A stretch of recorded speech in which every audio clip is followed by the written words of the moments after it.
Popin Media. Hereby declare the results as follows. Balinda Simon Sonko scored 1,966 votes, totaling 16.5% of the voters who participated in this election. Baseke Fred scored 9,463, making the percentage of 79.6. Livingstone scored 143 votes, making a percentage of 1.2%. Selma Garonadi scored 321 votes, making a total of 2.7%. The total number of voters who participated in this election in the Tendil South constituency were 11,893 voters, making a total of 100% of the voters who participated in this election. I therefore declare Baseke Fred, who has polled the highest number of votes, 9,463, representing 79.6%, as the duly elected NRM flag bearer for Tendil South constituency Member of Parliament 20.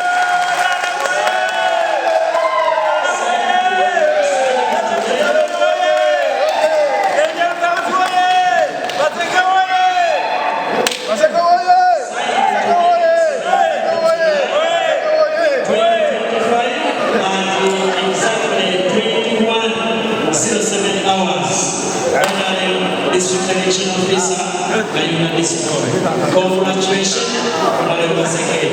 Please come.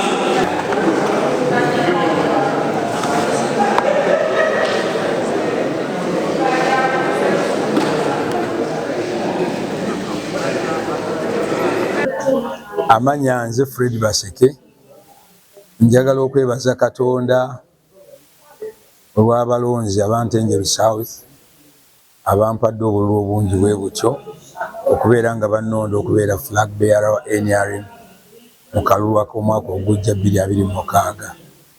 Obuwanguzi buno tebubadde bwangu, badde tubadde n'abantu bangi nga beegasse nga balwanyisa omuntu omu, Fred Baseke. Naye olw'ekisa kya Katonda tusobodde okuwangula, era neebaza abalonzi bonna abagumidde embeera zonna ez'okunyigirizibwa, okutulugunyizibwa, ne bagamba Baseke Fred yaffe. Kalulu kabadde si kangu, mubaddemu bannaffe tuvuganya nabo baagala kukola violence, neffe tubadde tukubiriza abantu baffe tetwetaaga violence kubanga tuli ba nnyumba emu, twetaaga mirembe mu kitundu kyaffe. Era mulabye mu Tendil South bali badde bagezaako okutuyigganya, neffe nga tukuuma mirembe. So mbeebaza mwenna abantu ba Tendil South, twebaza security ne RDC olwaleero mu kalulu kano. Bwe twali tukubalale okusookera ddala ffenna tuli bawanguzi kubanga tubadde ba nnyumba emu, bonna bannange be twesibyewo nabo. Ate nze ku kyalo kwenva tubaddeko bakandidates 2 e Kalagala, era munnange tusimbye layini n'afuna 13 n'enfuna 255. Ne tumaze ne twehaginga, kitegeeza tubadde mu nnyumba emu. Nsaba bannange bonna be twesimbyewo nabo kubanga tubadde mu NRM banneegatteko okulaba nga tutwala ekibiina kyaffe maaso.